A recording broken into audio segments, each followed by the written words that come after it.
ஆஸ்திரேலியாவில் blue boys சிறப்பு விவாத நிகழ்ச்சிக்கு உங்களை மீண்டும் வரவேற்கிறேன்.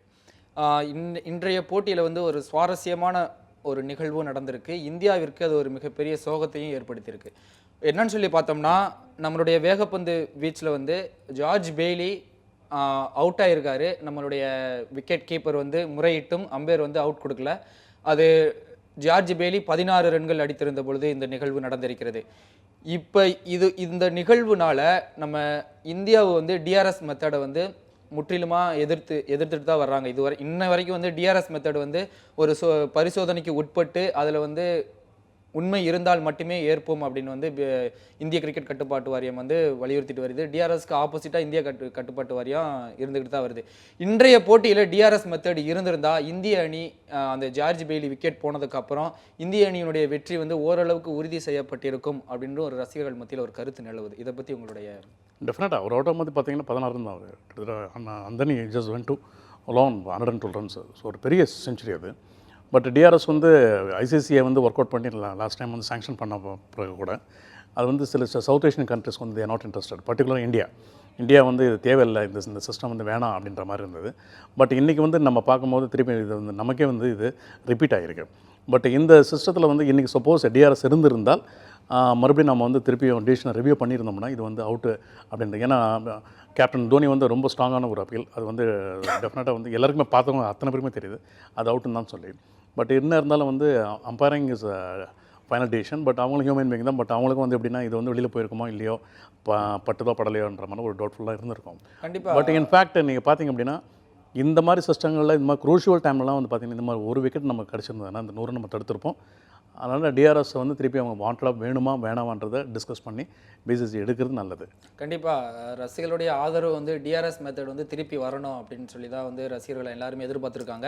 இன்றைக்கி டிஆர்எஸ் மெத்தட் இருந்திருந்தால் இந்திய அணிக்கு ஒரு 40% வெற்றி வாய்ப்பாவது இருந்திருக்கும் அப்படின்றது தான் இன்றைய சூழ்நிலையும். நம்மளுடைய வேகப்பந்து வீச்சாளர்கள், இந்திய அணியுடைய வேகப்பந்து வீச்சாளர்களை பொறுத்தவரை இன்றைய போட்டியில் அவ்வளவா பெர்ஃபார்ம் பண்ணலை அப்படின்னு தான் சொல்ல முடியும். அறிமுக வீரராக களமிறங்கிய சரணை தவிர மற்ற யாருமே நல்லபடியாக பெர்ஃபார்ம் பண்ணலை.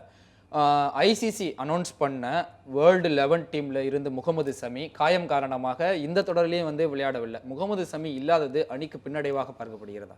நிச்சயமாக. ஏன்னா அவர் கிட்டத்தட்ட பார்த்தீங்கன்னா லாங் பேக், அதுக்கப்புறம் ஒரு 3 மந்த்ஸ்க்கு அப்புறம் வெளியில் போயிட்டு திரும்பி அந்த ஃபிட்னஸ்லாம் ஒர்க் அவுட் பண்ணி டொமஸ்டிக் கிரிக்கெட் ஆடி கொஞ்சம் விக்கெட்ஸ்லாம் எடுத்துகிட்டு திரும்பியும் கான்ஃபிடன்ஸ் அவர் இந்தியன் டீமுக்கு திரும்பினும் போது எல்லாருக்கும் ரொம்ப ஹாப்பி. பர்டிகுலர் கேப்டன் தோனி அவர் மீது மிகுந்த ரொம்ப நம்பிக்கை வச்சுருக்காரு. ஆஃப் த விக்கெட் நீங்கள் சொல்லுவீங்க, just outside of the wicket, outside of stump. So இதெல்லாம் நீங்கள் பார்த்தீங்க அப்படின்னா is very quick, better than any other bowler. Ishant Sharma எவ்வளோ குயிக்காக போடுறாரோ அது ஈக்குவலாக அவர் போடக்கூடிய ரெண்டாவது வேரியேஷன் ஆஃப் பால்ஸ். ரெண்டாவது is just think over it, நிறைய திங்க் பண்ணி போடக்கூடிய ஒரு எக்ஸ்பீரியன்ஸான ஒரு கேம்பெயினர் அவர். அன்ஃபார்ச்சுனேட்லி அவர் இந்த மாதிரி திடீர்னு இன்ஜுரியில் அவர் வெளியில் போனது அதுக்கப்புறமா திருப்பி நீங்கள் நமக்கு இன்னொரு பவுலரை உடனடியாக இந்த போட்டிக்கு வர வச்சது எல்லாமே ஒரு ஃப்ராக்ஷன் ஆஃப் செகண்ட் முடிஞ்ச மாதிரி இருந்தது. பட் இந்தியன் டீமை பொறுத்த வரைக்கும் முகமது ஷமி சப்போஸ் இருந்திருந்தால் ஆஸ்திரேலியாவில் இருந்திருந்தால் நிச்சயமாக அவர் நமக்கு ஒரு இம்பேக்டாக இருந்திருக்கும். கண்டிப்பாக. அதாவது வீரர்கள் எவ்வாறு டாப் 11க்கும் டாப் 15க்கு தேர்வு செய்யப்படுகிறார்கள் என்ற ஒரு சிறிய செய்தி தொகுப்பை நாம் பார்த்துவிட்டு வரலாம். ஒவ்வொரு விளையாட்டு போட்டிக்கு ஒவ்வொரு வகையான உடல் தகுதி அவசியம். அந்த வகையில் கிரிக்கெட் விளையாட்டுக்கு தேவையான சில உடல் தகுதிகள் குறித்த விவரங்களை இப்போது பார்க்கலாம். கிரிக்கெட் போட்டியில் 20 ஓவர் போட்டி, ஒரு நாள் போட்டி, டெஸ்ட் போட்டி என 3 விதமான போட்டிகள் உள்ளன. அதில் 20 ஓவர் போட்டிக்கான வீரர்கள் சராசரியாக 6 முதல் 9 கிலோமீட்டர் வரை ஓட வேண்டும். அதில் 42 முறை விரைவு ஓட்டம் ஓட வேண்டும். ஒரு நாள் போட்டிக்கான வீரர்கள் சராசரியாக 16 கிலோமீட்டர் தூரம் ஓட வேண்டியிருக்கும். இதில் 66 முறை விரைவு ஓட்டம் ஓட வேண்டும் என்பது நியதி. அதேபோல் 5 நாள் நடைபெறும் டெஸ்ட் போட்டியை பொறுத்தவரை உடல் தகுதி தேர்வில் அதிக தூரம் ஓட வேண்டியிருக்கும். அதே நேரத்தில் அதிக நேரம் ஃபீல்டிங் செய்ய வேண்டும். வேகப்பந்து வீச்சாளர்களை அவரது உடல் எடையை போல 5 முதல் 7 மடங்கு அழுத்தத்தை தாங்க வேண்டும். விக்கெட் கீப்பரை பொறுத்தவரை நாள் ஒன்றுக்கு 120 முதல் 600 ஸ்குவாட்ஸ் செய்யும் திறன் பெற்றிருக்க வேண்டும். வீரர்கள் விளையாடும் போது ஏற்படும் தசை சோர்வு களத்தில் முடிவெடுக்கும் திறனை பாதிக்கும் என்பதால் அதனை சமாளிக்க பயிற்சியை செய்ய வேண்டும் என்பதும் ஒரு முக்கியமான விதிமுறையாக பார்க்கப்படுகிறது. இதனைத் தொடர்ந்து களத்தில் நீண்ட நேரம் தாக்குப்பிடிப்பதற்கு ஏற்ப முறைகளை வீரர்கள் பின்பற்ற வேண்டும். நம்ம வந்து உடல் தகுதி வீரர்களுக்கு வந்து எவ்வாறு உடல் தகுதியுடன் இருக்க வேண்டும், கிரிக்கெட்டுக்கு என்ன உடல் தகுதி எலிஜிபிள் அப்படின்னு சொல்லி தான் பார்த்தோம். இன்றைய போட்டியில் ஓப்பனிங் பேட்ஸ்மேனாக களமிறங்கிய ரோஹித் சர்மா 50 ஓவர் வந்து விளையாண்டுருக்காரு. அதே போல் 50 ஓவருமே வந்து ஃபீல்டிங் பண்ணியிருக்காரு. பேட்டிங் அண்ட் ஃபீல்டிங் இரண்டுலேயுமே வந்து ரோஹித் சர்மாவுடைய செயல்திறன் இன்றைக்கு அற்புதமாகவே இருந்துச்சு.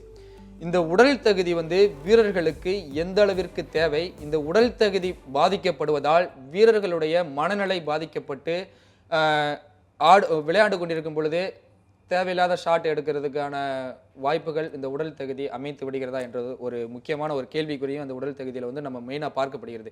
உடல் தகுதி குறித்து உங்களுடைய கருத்து பயிற்சியாளரா? ஃபிட்னஸ் இல்லைன்னா கிரிக்கெட் வரவே வராது. அதெல்லாம் வந்து ஒரு காலத்தில் இருந்தது. ஒரு 20-30 இயர்ஸ் பேக் பார்த்திங்க அப்படின்னா அவன் நிறைய தொப்பன் துந்திலாம் வச்சுக்கிட்டு அப்படியே ஒரு மாதிரி ஜாலியாக அப்படி இருந்தது. But later on the stages வந்து மாறி போச்சு. பட் இன்றைக்கி இந்த லெவல் லாஸ்ட் 15 இயர்ஸ் நீங்கள் முன்னாடி பார்த்தீங்கன்னா 15 இயர்ஸ் நீங்கள் பார்த்திங்க அப்படின்னா ஸோ 90ஸ்லேருந்து பார்த்தீங்கன்னா fitness is very important. At present days cricket என்றைக்கு இந்த T20 ஒன் டே இன்டர்நேஷனல்ஸ் அதிகமாச்சோ, டெஸ்ட் மேட்சை விட அதிகமாச்சோ, இப்போது உடல் தகுதி இல்லை அப்படின்னா ஃபிட்னஸ் இல்லைனா வந்து ஒரு பிளேயரால் ரொம்ப நாள் வந்து பண்ண முடியாது. நீங்கள் ஃபார் எக்ஸாம்பிள் எடுத்துக்கிட்டிங்கன்னா Richard Hadlee, Kapil Dev, Ian Botham, Imran Khan, இந்த 4 வந்து வேர்ல்டு கிரேட்டஸ்ட் ஆல்ரவுண்டர்ஸ். அவங்க வந்து மேட்ச் ஆடாமல் இருந்த டைமை வந்து அதாவது இன்ஜுரிஸ்ன்றது வந்து ரொம்ப ரொம்ப கம்மி. ஸோ நீங்கள் பார்த்தீங்க அப்படின்னா இந்த 4 வேர்ல்டு கிரேட் ஆல்ரவுண்டர் பர்டிகுலராக பார்த்தா கபில் தேவ் கெரியரில் வந்து ஒரே ஒரு முறை தான் வந்து அவர் வந்து இன்ஜுரிக்காக உட்காரல, வேறு விஷயத்துக்காக தான் அவர் வந்து ரெஸ்ட் எடுக்க வைக்கப்பட்டார். அதனால் வந்து கிட்ட பார்த்தீங்கன்னா it is a matter fielding பண்ணணும் அப்படின்னா ஒரு T20 வந்து ஃபஸ்ட்லாம் வந்து பார்த்தீங்கன்னா பால் போச்சு அப்படின்னாலே என்ன பண்ண விட்டுருவாங்க. இப்போ வந்து இட் இஸ் அக்ரோபேட்டிக் ஜிம்னாஸ்டிக்ஸ் மாதிரி இருக்குது. நீங்கள் ரைட், லெஃப்ட், ஸ்ட்ரைட் எங்கே வேணாலும் நீங்கள் have to dive and take the catches. நீங்கள் இன்றைக்கி மேட்ச் கூட பார்த்தீங்கன்னா 2-3 கேச்சஸ் பார்த்தீங்கன்னா ரொம்ப அற்புதமான கேச்சஸ். விராட்டோட உடல் தகுதியை வந்து வீரர்கள் மெயின்டைன் பண்ணுவதற்கு என்னென்ன வழிமுறைகள்லாம் பின்பற்ற வேண்டும்? ஏன்னா ஒரு நம்மளுடைய பாடியை வந்து ஃபிட்டாக வச்சுக்கிறதுக்கு வந்து ரொம்ப ரிஸ்க் எடுக்க வேண்டிய சூழ்நிலையில் இப்போதைக்கு வீரர்கள் வந்து இருக்கிறாங்க. நிச்சயமாக நீங்கள் பார்த்தீங்க அப்படின்னா இப்போது அட் ப்ரெசென்ட் ஒரு ஒரு one day international 50 overs game ஆடுறதுன்னா நீங்கள் ஒன் டே நீங்கள் you have to stay in the sun, ஹாட்ஸில் தான் இருக்க முடியும். ஸோ அதே மாதிரி நீங்கள் பார்த்தீங்கன்னா கிரிக்கெட் அண்ட் டென்னிஸ்லாம் நீங்கள் பார்த்தீங்கன்னா you have to survive that. இந்த ஃபிட்னஸ் வந்து நீங்கள் ரொம்ப ரொம்ப முக்கியம். Exercise and body conditioning. இப்போ நீங்கள் கிட்டத்தட்ட ஒரு 70 kg இருக்கீங்க அப்படின்னா நீங்கள் அதை மெயின்டைன் பண்ணுறதுக்கு ஒரு 5 முறையாவது, அதாவது 5 times extra you have to just work out.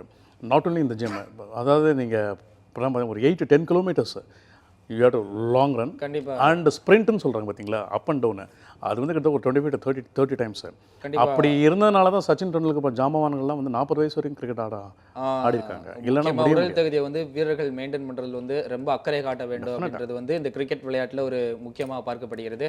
முதல் ஒரு நாள் போட்டியில் தோனி தலைமையிலான இந்திய அணி இழந்திருந்தாலும் இன்னும் 4 ஒரு நாள் போட்டிகள் இருக்குது. 4 போட்டியில் வந்து தோனி தன்னுடைய திறமையை நிரூபிப்பார் என்று இந்திய ரசிகர்கள் அனைவருமே எதிர்பார்த்து காத்திருக்கலாம். தோனியுடைய வெற்றி பயணம் இனி தொடருமா, இந்த ஒரு நாள் தொடரை வந்து இந்திய அணி கைப்பற்றுமா என்று பொறுத்திருந்து பார்க்கலாம். ஆஸ்திரேலியாவில் ப்ளூ பாய்ஸ் நிகழ்ச்சி இத்துடன் நிறைவடைகிறது. பொறுப்பும் பொதுநலனும் கூடிய செய்திகளை தெரிந்து கொள்ள நொடிப்பொழுதும் விலகாதீர்கள். இது நியூஸ் 7 தமிழ்.